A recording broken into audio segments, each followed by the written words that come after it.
Hey guys, welcome back to another Titus diorama and action figure review. And in today's video, we are going to be taking a look at the Marvel Legends Marvel's Jubilee from the Build-A-Figure Caliban line. So let's get to it.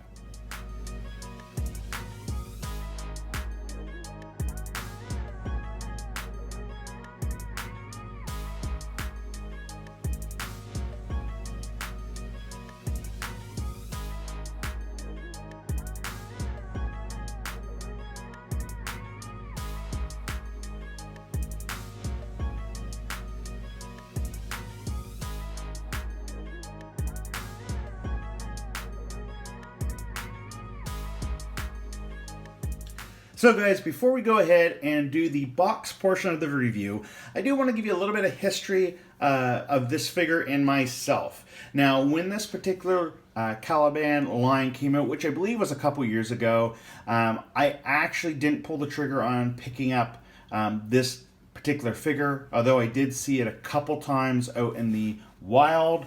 I just didn't buy it, and the main reason why was at the time this came out, I didn't realize how many of the X-Men 90s animated series style Marvel Legends we were going to get. And since then, I've pretty much got them all with the exception of the white suited Storm, which at some point in time I will pick up to complete that lineup. But I had passed on her multiple times and I regretted it because she's extremely hard to find. And when you do find her, normally at like a fan expo or at like a toys shop or whatnot, because she's so hard to find, she's really expensive. I've seen her on Amazon a few times, well over $100 to $150 to purchase mint in box. And although I love collecting Marvel Legends, that's kind of pushing it for me, even though I really wanted this figure in my collection. Now, fast forward to now, I actually happened to come across her at one of my local comic book stores. With the sheer amount of dust that was on the top of it, it looked like she may have been like misplaced out back for quite a while, and they happened to find her and put her out. And I just happened to be in the store on one of my lunch breaks from work and seen her there, and of course I could not pass up purchasing her at this time. So I'm really glad to now have her in my collection. I've now pretty much completed that particular lineup of action figures that I needed, and I'm really happy to be getting her out of the box and putting her on the shelf with the rest of the 90s X-Men animated series. I do want to give a quick shout out to my buddy Alan.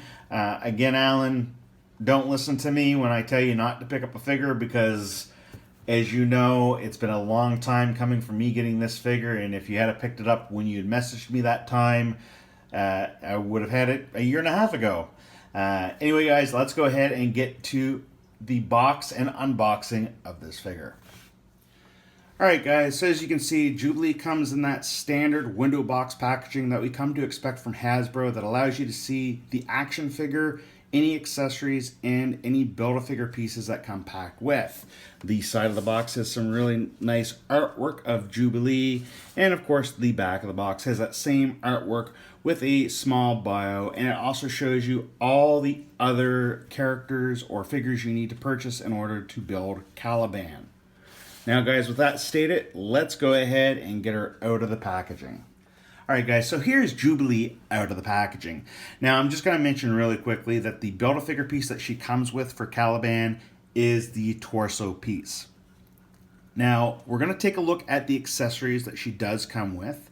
And first and foremost, she has two separate head sculpts. Of course, the one you see on the body right now, I think they did a really great job on it.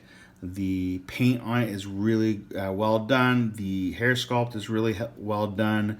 I love how the earrings look on the actual figure. Of course, the second head sculpt has her blowing that bubble. And again, this head sculpt's also really well done. And the hair, again, is well done. There are two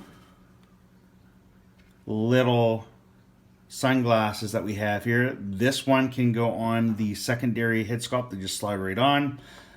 This one you can have her holding in her hand, so it looks like she just took them off. I do wish that the sunglasses on this head comes off, but from what I can tell, it's actually glued on. It would be cool to be able to remove those so that way you have just a plain face with that.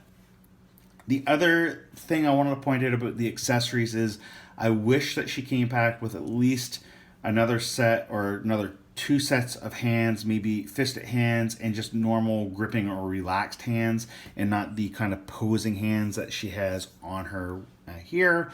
And I also wish that she came with the pyrotechnic or firework effects. We've seen effects with Gambit and Storm that show them using their effects. It would be really, or mutant abilities I should say, it would have been really cool to have seen that with this particular figure. Now overall guys, I think the figure is really well done. I do have a couple gripes with it. There is some paint issues. There's not a lot of paint on the actual figure, but I do have some small paint issues there. I am impressed with some of the articulation that she has. So let's go ahead and talk about those right now. Now we'll take a quick look at the sculpt. Very well done. I believe this is the first time I've seen this particular body sculpt done. And I'll point those out in a second here. I do like the actual jacket. Now the jacket does hinder some of the articulation, just the way that it's sculpted. It is a soft plastic, but it does move out of the way. So it just makes things look a little awkward sometimes with some of the posing. The paintwork, for the most part, is pretty well done. They did miss a little bit on the belt buckle here, so you can see the blue on the top. So they just kind of missed that. And the other thing I've noticed is that the body here, the upper torso, so the stomach area and the chest area and the neck are all molded in that pink plastic. And they kind of missed a little bit of the skin tone on the neck when they painted it. So they have a little bit going kind of on the collar and then not any on the other side of the collar. So it's a little bit noticeable if you're really looking at it. That really is the only 2 major complaints I have with the paintwork on this. Other words, I think they've done a great job with the rest of the paint that is on here. A lot of it is just molded in the color plastic that needed to be molded in. I kind of wish that they did do some highlights in the hair to really bring out all that great sculpt work that they did. But it is what it is, and I still think they did a reasonably great job. When it comes to the look of it and the sculpt of it, I think, again, they did a great job on it. My only kind of gripe is with the back of the figure. You can obviously see the joint or the ball peg that the head sits in. This does allow for a wider range of movement, and we'll talk a little bit about that here in a moment. But again, certain poses that you'll get her in, it's obviously going to be something you're going to see. So for instance, if you're to pose her kind of this way, maybe facing off with somebody, depending on how you have it, you may see that gap. Of course, if she's facing off against the sentinel and you have her head looking up, you're not going to see that. And the same goes for the other way around. You're going to kind of see that gap depending on how you pose her. Now you can get the hinge to move around a bit to kind of cover that up and give a little bit more of a hidden view of that gap. So let's go ahead and talk really quickly about the articulation. We already seen that her head can move quite a fair amount here and is on that hinge, so you have a lot of movement for the head. The shoulders can do a full 360. They can go out about this far. Now, this particular shoulder does have a bit of flashing on it, so it does hinder how far up the shoulder can go. That can be easily just removed with an X-Acto knife, and that's what I will do later on. Like a lot of the female figures, there is no bicep swivel. It's at the actual elbow in this case. And for her hands, this particular hand actually hinges in and outwards, and it does have the ability to swivel around there. And this hand does hinge up and down. and of course swivel as well. The upper torso here has that ball joint at the chest instead of an ab crunch. It does allow for a lot of movement. That's really great, and she can bend back a little bit. It does give you a little bit of gappage, and she can move back or forward quite a bit. The really cool thing that kind of blew my mind in this particular one is that she does have a hip swivel. You don't see that in a lot of the female figures. So it gives you a wider range of movement, and I kind of wish that we'd see that implemented in more of the female figures. I do like that they did the pinless joints here in the elbows. I wish they would have done that in the knees. I also wish that they could figure out a way of doing a double jointed elbow on the female figures. That would be really great. For the legs, she can kick her feet this far back. It can go a little bit back, and the knees do have a double jointed knees, but because of the actual jacket, it does hinder them from bending the full way.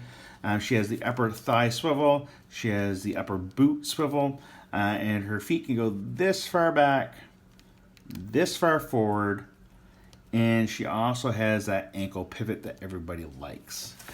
So guys, overall, I think the figure is really well done. There are a couple little things, as I spoke about, that I think they could have done better, or they could have added a few more things for her to kind of really give that playability, or when you're taking photos of your collection to kind of have her showing off her mutant abilities. But overall, I would say she's probably a 7 or 8, a must-have from my collection in order to complete that 90s animated line feel that I was going with. And I'm really, really, really happy to have her in my collection. Now, if you've liked this video, by all means, go ahead and click on that like button.